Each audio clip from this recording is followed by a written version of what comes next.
കോന്നിയിൽ കൊച്ചയ്യപ്പൻ. ആനകളിലേറെ പ്രസിദ്ധനായിരുന്ന താപ്പാനായിരുന്നു കോന്നിയിൽ കൊച്ചയ്യപ്പൻ. റാന്നിയിൽ കർത്താവായിരുന്നു ആനയുടെ ഉടമ. 990-ആം ആണ്ട് ഈ ആനയെ കർത്താ അച്ചൻകോവിൽ ശാസ്താവിന് നടക്കിരുത്തുകയുണ്ടായി. ദേവസ്വം ആനയ്ക്ക് കൊച്ചയ്യപ്പൻ എന്ന് പേരിട്ടു. ആന ദേവസ്വത്തിന് അവകാശപ്പെട്ടതാണെങ്കിലും സംരക്ഷണം കർത്തായ്ക്ക് തന്നെ വിട്ടുകൊടുത്തു. കർത്തായുടെ വീട്ടുമുറ്റത്തും പറമ്പിലുമായി ചങ്ങലയുടെ ബന്ധനമില്ലാതെയാണ് കൊച്ചയ്യപ്പൻ ജീവിച്ചു വന്നത്. അവിടുത്തെയും അയലത്തെയും കുട്ടികളായിരുന്നു അവൻ്റെ കളിക്കൂട്ടുകാർ. അച്ഛനമ്മമാർക്ക് എവിടെയെങ്കിലും പോകേണ്ടി വരുമ്പോൾ അവർ കുട്ടികളെ കൊച്ചയ്യപ്പൻ്റെ അടുത്ത് ഏൽപ്പിച്ചു പോകുന്ന സന്ദർഭങ്ങൾ പോലും ഉണ്ടായിട്ടുണ്ട്. അത്ര വിശ്വാസമായിരുന്നു നാട്ടുകാർക്ക് കൊച്ചയ്യപ്പനെ. നമ്മെ അതിശയിപ്പിക്കുന്ന എത്രയെത്ര കഥകളാണ് കൊച്ചയ്യപ്പനെ കുറിച്ച് പ്രചാരത്തിലുള്ളതെന്നോ. ആനയെ വാങ്ങി വീട്ടിലെത്തിച്ച നാൾ മുതൽ തന്നെ അന്നത്തെ കാരണവർ കർത്ത നെയ്യും പരിപ്പും കുഴിച്ച് ചോറുരുള കൊടുക്കുന്ന പതിവുണ്ടായിരുന്നു. അത് കണ്ട് വീട്ടിലുള്ള മറ്റുള്ളവരും ഉരുള കൊടുക്കുവാൻ തുടങ്ങി. എന്നാൽ കാരണവരുടെ ഉരുള കഴിച്ചതിന് ശേഷം മാത്രമേ ആന മറ്റുരുളകൾ സ്വീകരിക്കുമായിരുന്നുള്ളൂ.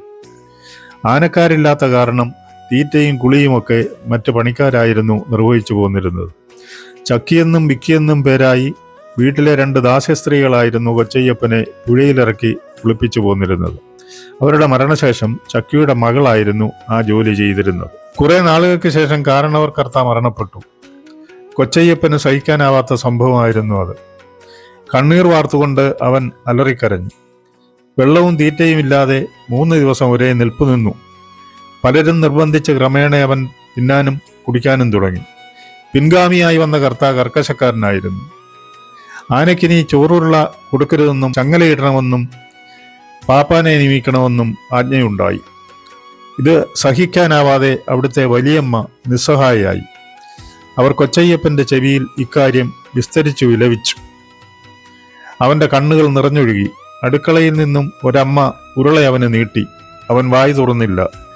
ഏതോ ദീനസ്വരങ്ങൾ പുറപ്പെടുവിച്ച് തുമ്പിയാൽ അമ്മമാരോട് യാത്ര ചോദിച്ചു. മെല്ലെ പുറത്തേക്ക് നടന്നു. കണ്ടവരെല്ലാം വാവിട്ട് കരഞ്ഞു. അവൻ നേരെ പുഴയിലേക്കിറങ്ങി കുറെ അധിക സമയം വെള്ളത്തിൽ കിടന്നു. ചക്കിയുടെ മകൾ അവനെ സാന്ത്വനിപ്പിക്കാൻ ശ്രമിച്ചുകൊണ്ട് ഓരം ചാരി നിന്ന് കരഞ്ഞു. കൊച്ചയ്യപ്പൻ എഴുന്നേറ്റു. ആറ്റുവക്കൽ നിന്നിരുന്ന ഒരു മുളങ്കൂട്ടം അവൻ മറിച്ചിട്ടു. അതിന്റെ ചുവട്ടിൽ നിന്നും ഒരു ചെപ്പുകുടം ഉരുണ്ടിറങ്ങി. കൊച്ചയ്യപ്പൻ കുടമെടുത്ത് ചക്കിയുടെ മകൾക്ക് കൊടുത്തു. ചില ശബ്ദങ്ങൾ ഉണ്ടാക്കി കരയുകയും കരയ്ക്ക് കയറി കർത്താവിന്റെ തറവാട്ടിലേക്ക് നോക്കി തുമ്പിക്കൈ കൊണ്ട് ചില ആംഗ്യങ്ങൾ യാത്ര പറയും പോലെ കാട്ടുകയും ചെയ്ത ശേഷം അവൻ കിഴക്കോട്ട് നടന്നു. കുട്ടിക്ക് കൊടുത്ത കുടത്തിൽ നിറയെ രാശിയായിരുന്നു. പൊന്നുകൊണ്ടുള്ള ചെറിയ പണമാണ് രാശി.